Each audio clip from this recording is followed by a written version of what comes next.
I've always kind of been interested in acting, and I would like to try it at some point. And I thought, yeah, I think I might want to try and give this a shot. So I auditioned for a show at another theater, and I was not cast.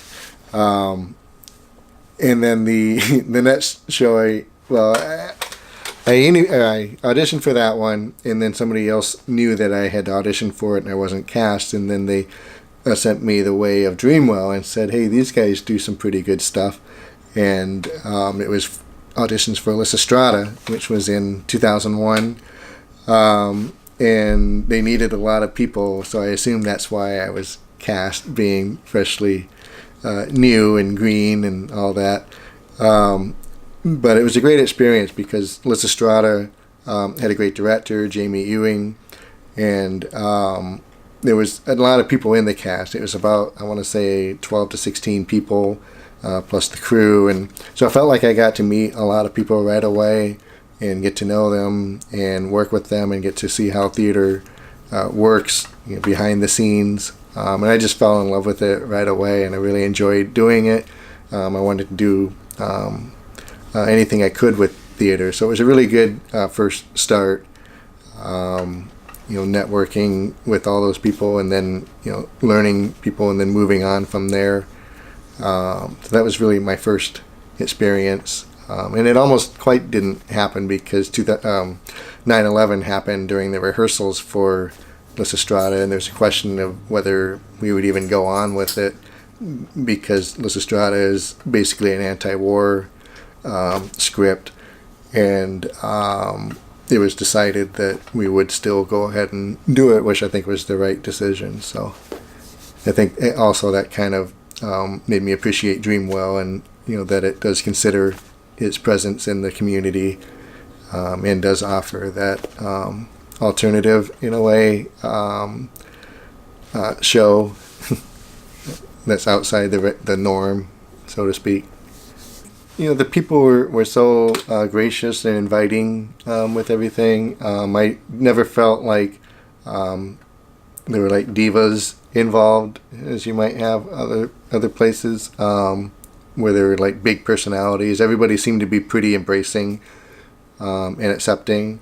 And if you wanted to try new things, it was there for you to try, and they would train you on it.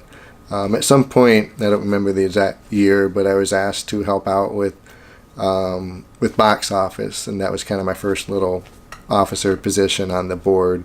I don't remember if that was even a board position, but it was associated with the board. I think it was the board. So I started with box office, and later became marketing director, and then executive director, and I was president for a few years. And then I stepped down from that and just became a member at large. And eventually, I kind of took a little bit of a break, and then came back recently to kind of help out again because I kind of missed it and everything. But kind of need a break once in a while too.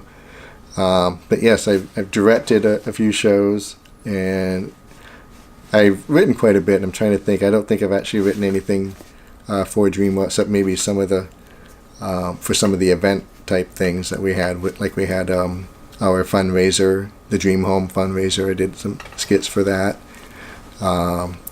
Acted, run sound, lights, backstage, assisted, designed lights and sound. So pretty much about anything that we could do, I think. So, which is also good too, because it gave me the opportunity to do things that I hadn't done before, and then I could take that experience and apply it elsewhere. And I always take away something from everything I do, even if it's running lights or sound. I always I'm always watching people as direct and act and everything. So there's always something I take away from every show. And just like different things about directing and different things about acting, and sometimes I wish I was acting in this or directing it, but I guess it's hard to pick one thing I really enjoy. But yeah, I think you're right. I always kind of a writer at heart, so that's what I grew up with. So probably writing is my favorite thing, even if I don't get to do it that much with Dreamwell. There's so much to choose from over these years. I think one of my favorite shows that I've worked on and was successful critically and attendance wise was Puna. That went over very well, and it was just one of those things that just kind of came together. I guess lightning in a bottle kind of thing, that we just had the right number of people and the right people to put into it, that all kind of came together. And some people I hadn't seen since, and they were just kind of there for that show, and then they kind of disappeared, and it was just sort of, that moment, so which we won't be able to recapture again. But in the script was so up my alley of being funny and witty and over the top, and but still thought-provoking and challenging, and so I really enjoyed that, and I appreciate that people really liked it. Had a lot of learning experience directing Kimberly Akimbo. That was very prop heavy, so I did a lot of prop design for that. Actually, I had to create some stuff. I think that must have been before Steve Polchert came along, maybe, because I can't imagine that I had to do all that myself. As far as acting, I think I've taken my pants off the most for Dreamwell shows. I guess that's fitting. And wore a dress at least once. So I guess that's to be expected, right? And a phallus for Lysistrata. And there's one show, we had a little guest appearance too, where it was at the Unitarian Universalist Society, and it was for some original shows, but it was a two-person cast. It was myself and another lady, Sarah Hoff, and we had to be characters that were stepping outside the play. The play that we had been in was actually over, but our characters were still on stage wondering now what we were supposed to do. And we were downstage, and I was comforting her for some reason, and so we're just kind of down on the steps, and we did have one extra person and it was actually the director, Danny Fairchild, and he would come on, and he was supposed to be like a janitor sweeping and stuff, and I knew he was coming up behind me and going across the stage, and normally he's like sweeping or something, and there's some kind of commotion going on. I didn't know what was going on because I was downstage, but the audience was laughing at it, and they were kind of going on. I thought, I don't know what's going on, but I'm trying to give pause, to let him have his moment with whatever is going on. And at some point, I was like, we have to kind of keep the play going because I don't know what's going on. So I stood up and turned around, and he's chasing what I thought was a bird. I don't wear glasses when I'm on stage usually, but it turned out that it was a bat, and there had been a bat that came in, and it was flapping around on stage, and he was chasing it with a broom, and so I ended up having to work this into the script somehow, and I had been talking to her about our future, I think, and so I thought, we could open up our home, to animals and birds and everything. Somehow I worked this in, and she's like thinking, what is he going on about now? And she turned and looked and saw the bat and kind of freaked a little bit and went up to the side of the stage. And I think the hardest part was trying to work the whole thing back into the script.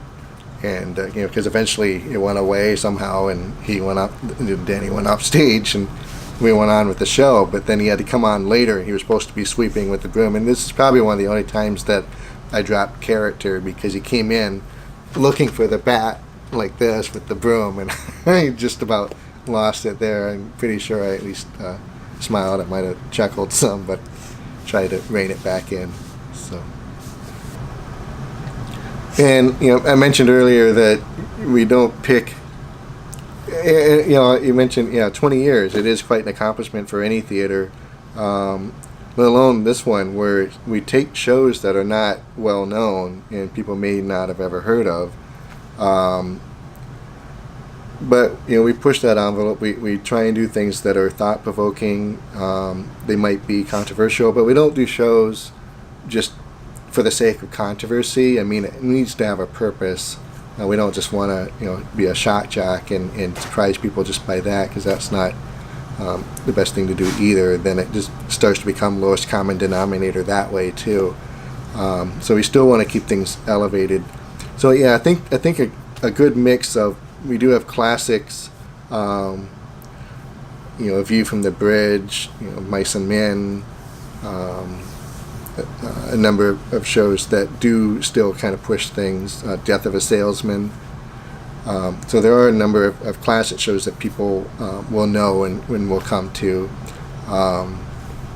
But I think just kind of being out there and putting out a good product, I think there's a certain expectation now of quality that we have. So even if somebody's not quite familiar with the show, I'm hoping that Dreamwell as a brand, people will respond to that. It's like, oh, well, this is a Dreamwell show. Maybe I should give this a chance. And I think that can be a part of it too. We usually have a good word of mouth. Our second weekends are usually better just because of that. So I think we've always kind of been able to grow for that reason.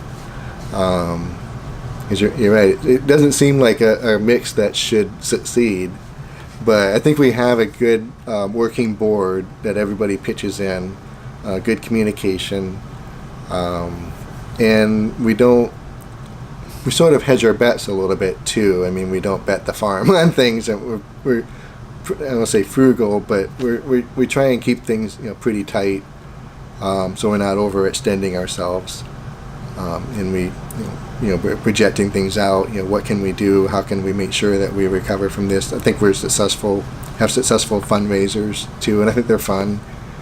What we do, of course, we always look for donations. And we have mailing campaigns, of course, but we have poker tournaments and karaoke nights and all sorts of fun stuff. So maybe I'll work in a charity bike ride some year. It's sort of like the thing about it's not TV, it's HBO, that kind of thing. It's not theater, it's Dreamwell in a way. Is the way I kind of like to think of it. Where if you know that if you go, you're going to be challenged in some way, whether it's the material or the production. Hopefully something's going to grab you in that, whether you agree with it or don't agree with it. At least it's made you think and have a reaction to it. I think it's very intimate. A lot of the shows that we have, we tend to be scaled down. We don't have a lot of big production things. We don't do musicals very often, if at all. So I think that's part of it too. We kind of break down those barriers. We're very close to the audience a lot of times. There may not be a lot of set. We have shows with very little set.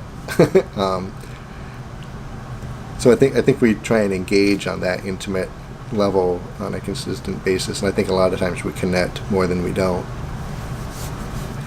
I hope that we have a positive change for people. It's not necessarily like people are going to be completely transformed and when they come in and when they leave, but I hope that that there's some measure of growth that they can take away from the show in different ways, just like going to the movie theater and going to see the Oscar contenders. There's a certain magic I think that happens with live theater, that you do have that connection. It's not just an image on a screen, that you have a live body there that is portraying this character in front of you, and you're forgetting about your own day. You're not thinking about your friend that's on stage. I mean, you're engaged in this character and this struggle or this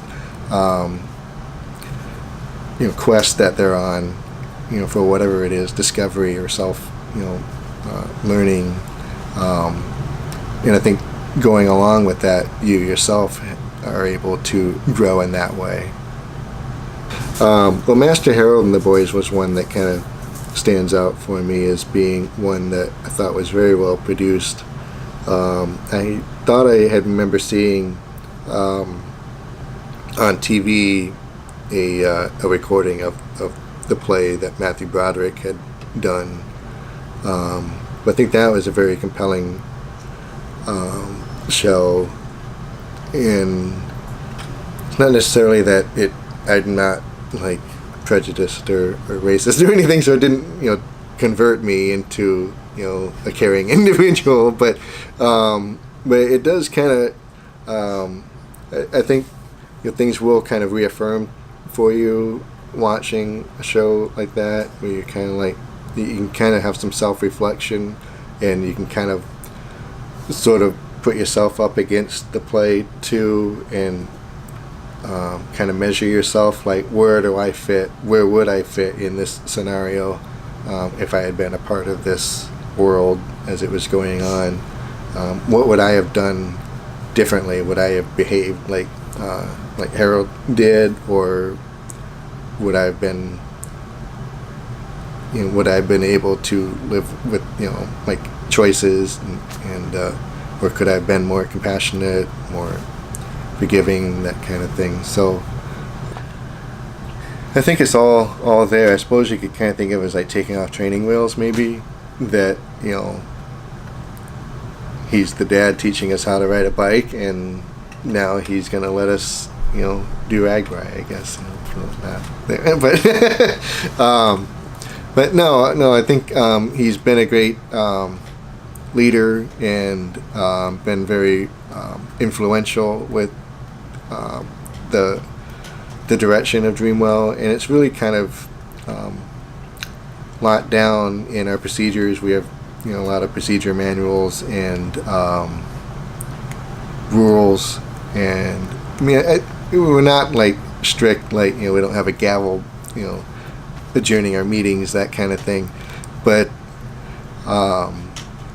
we have a process, and we have procedures on how to do things, and they're always under development. We always try and evaluate things. What were the lessons learned? How can we apply them? So I think just we have some basic fundamentals that he's leaving us with that we'll be able to continue going on. And I think there's enough people that he's groomed and cultivated on the board that are still in that mindset, that I don't see a sudden deviation in our game plan over the next 20 years.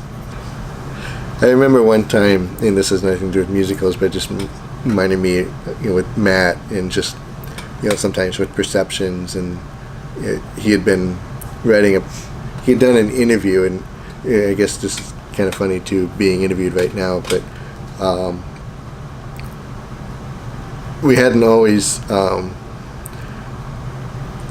sometimes when you're interviewing with a student newspaper, you don't know exactly how they might spin things that you say, and we've learned some lessons, I guess. Not a lot that we could really change in retrospect, but I remember one time early on that he had done an interview and had been talking about a show that was coming up, but recently they had done a couple of shows like Corpus Christi, and there was another one I can't think of that was very religious themed, and the interview, when it came out in the paper, said something about Dreamwell having moved on from its Jesus plays and went on from there, but it made it sound like what we had been doing was all these religious stuff. Well, I really want to thank Dreamwell for a good 20 years. I've learned so much. It's hard to express sometimes exactly how much personal growth I've had within theater, and particularly with Dreamwell, all the opportunities that I've had to try new things, to try new positions, just being involved with theater, all the great people. I'm really looking forward to see what might happen in the next 20 years. We've got a lot of new people coming into the Dreamwell world, and I'm excited to see what they might do with it. I think the possibilities are endless, and we're just going to keep on going. Happy birthday, Dreamwell. Here's to another 20.